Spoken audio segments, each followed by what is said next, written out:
নমস্কার বন্ধুরা, আমি শ্রাবণী। আমার গার্ডেনিং চ্যানেলে তোমাদের প্রত্যেককে স্বাগত। বন্ধুরা, আমি আজকে এই যে শীতের আরম্ভে আমাদের এই প্রিয় জবা গাছগুলিকে আরও সুন্দর করে কিভাবে কত ফুল ফোটাতে পারবো, এবং গাছের কিন্তু এই সময় কিছু পরিচর্যা লাগে, বিশেষ একটা খাবার লাগে, কিছু খাবার সে জৈব দাও।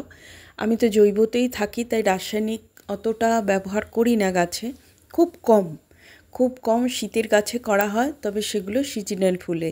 আর এই জবা গাছে তোমাদেরকে সবসময় আমি জৈব খাবার দিয়ে থাকি এবং সেটাই দেখাই। কিন্তু একটা লিকুইড দেখাবো যেটা তোমাদের এই সময় জবা গাছের জন্য খুবই প্রয়োজন, এবং কিছু খাবার এবং কিছু পরিচর্যা, সেই পরিচর্যাগুলো সমস্ত জবা গাছে নয়, কিছু জবা গাছে, এবং সেগুলো কি টিপস দেব তোমাদেরকে বুঝিয়ে দেবো যে কিভাবে কোন গাছগুলোর কি পরিচর্যা করবে। বন্ধুরা, এখন আমি তোমাদের সামনে দুটো গাছ নিয়ে এসেছি। তো এই দুটো গাছের মধ্যে তোমরা পার্থক্য বুঝতে পারবে। এই গাছটা দেখো, একদম ফুল ছোট হয়ে আসছে, পাতা ছোট হয়ে আসছে, এবং তার সাথে গাছটা এই যে দেখছো, এই গাছে আমি তোমাদের অনেকবার এই গাছের ভিডিও দেখিয়েছি। এর ফুল অনেকটা বড় হয়, একটা হাতের সমান। একটা হাতকে তুমি মানে 5টা আঙুলকে এরম ছড়ালে যতটা বড় হয় ততটা।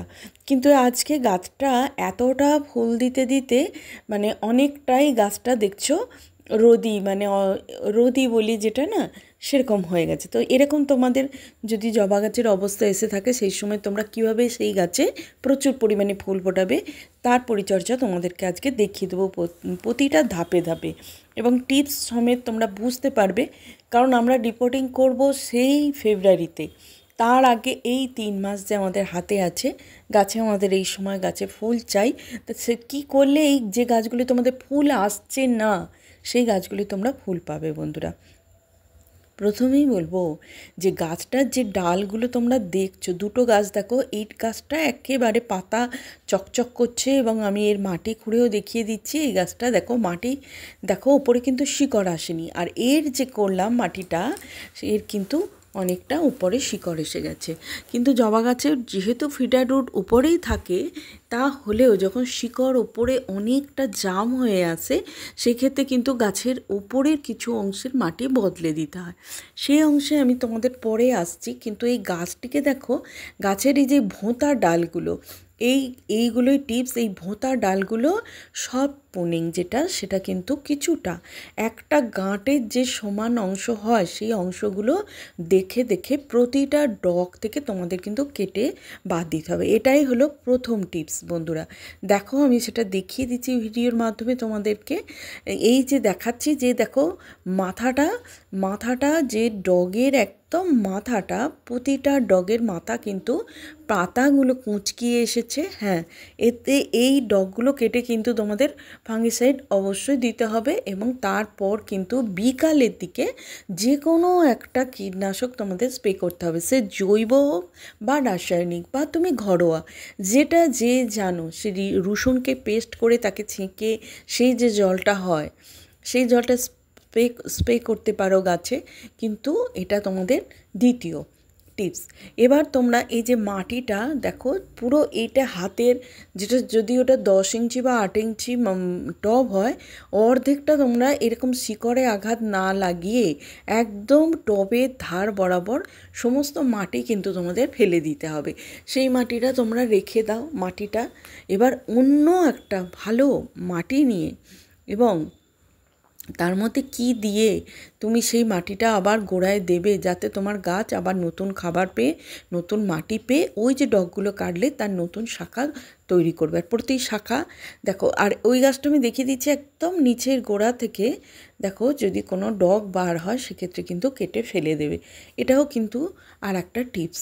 যদি কোনো গাছের এমনভাবে গোড়ার থেকে ডগটা বেরিয়েছে, সেই ডগটা মাটিতেই ঠেকে আছে, সেক্ষেত্রে ছোট অবস্থায় সেই ডগটা তোমরা কেটে ফেলে দেবে। এবার দেখাচ্ছি, ওই টবটায় দেখালাম যে ওপরে ওইভাবে শিকড় এসে তৈরি হয়নি, তাই জন্য ওই টবটার জন্য মাটি লাগছে না। কিন্তু এই মাটিটা কি দিলাম, মাটিতে দিলাম গোবর সার, আর এইটা দিলাম একটা মাইক্রোনিউট্রিয়েন্টস আকারে, এটা বায়োজাইম। এই যে কালো ছোট দানাটা। আর আমি যেহেতু গোবর সার বেশি ব্যবহার করি, ভার্মি কম্পোস্টের থেকে আমি গোবর সারই বেশি ব্যবহার করি, সেক্ষেত্রে গোবর সার দেবে। আমি ভার্মি কম্পোস্ট নিয়ে বসেছি, মাটিতে এটা তোমাদের মেশাতে হবে, এই জৈব দুটি উপাদান দিলেই হবে।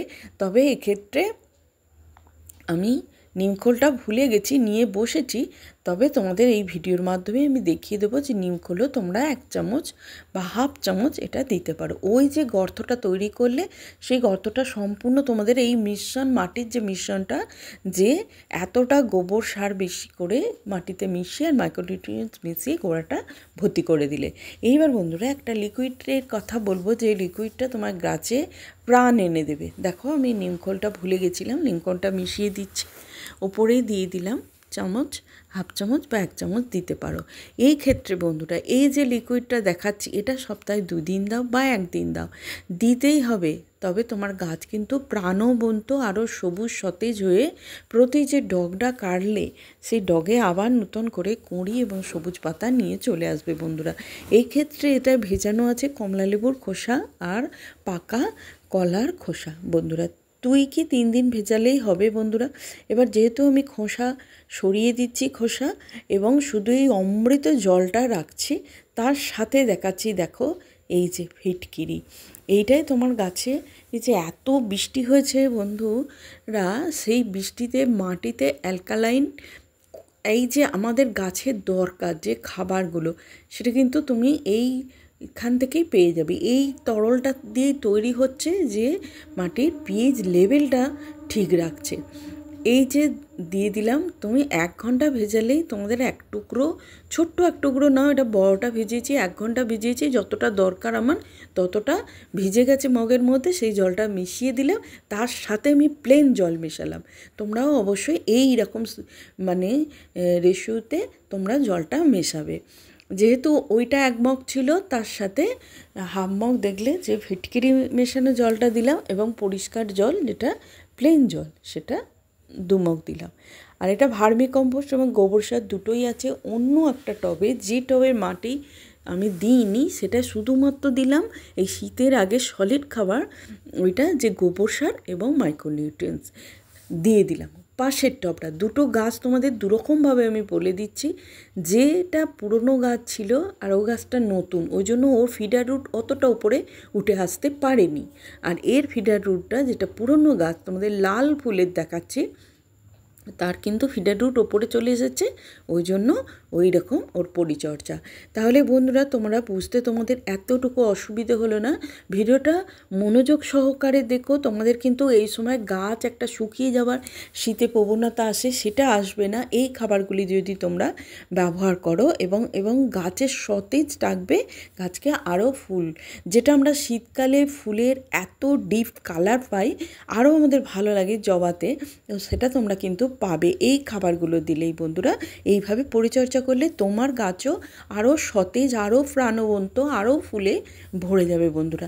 একবার তোমরা করে দেখো, নিশ্চয়ই ফল পাবে। আমি পেয়েছি, অবশ্য তোমরাও পাবে। তোমার গাছকে এইভাবে ফুলে ভরে রাখবে শীতকালে। তাই শীতের এখন নভেম্বরের একদম অর্ধেক আজকে, তো আজকে তোমরা এই খাবার দিয়ে দাও, এবং এই তরল সার দিয়ে তোমরা এই রকম সুন্দর কালার ফুলের কিন্তু তোমরা পাবে। শীতের কিন্তু জবা গাছের কালার আরও সুন্দর হয়, যেটা সারা বছর তোমরা দেখো, তার থেকেও আরও সুন্দর কালারগুলো এই শীতে দেখতে পাও ওই একই গাছে কিন্তু। আর এই খাবারগুলো দাও বন্ধুরা, তোমরা এইভাবে পরিচর্যা করবে, যে ডালগুলো তোমাদের ফুল আসেনি সেগুলো অবশ্যই সব পুলিং করো। আর আজ তাহলে আসি বন্ধুরা, দেখা হচ্ছে পরের কোনো ভিডিওয়ে। অবশ্যই তোমরা কিন্তু আজকের ভিডিও তোমরা একটা লাইক দিয়ে আমাকে অনুপ্রাণিত করো। যারা জবা প্রেমী তারা অবশ্যই, তোমাদের আজকের ভিডিওটা ভালো লাগবে। নমস্কার, আজ তাহলে আসি, দেখা হচ্ছে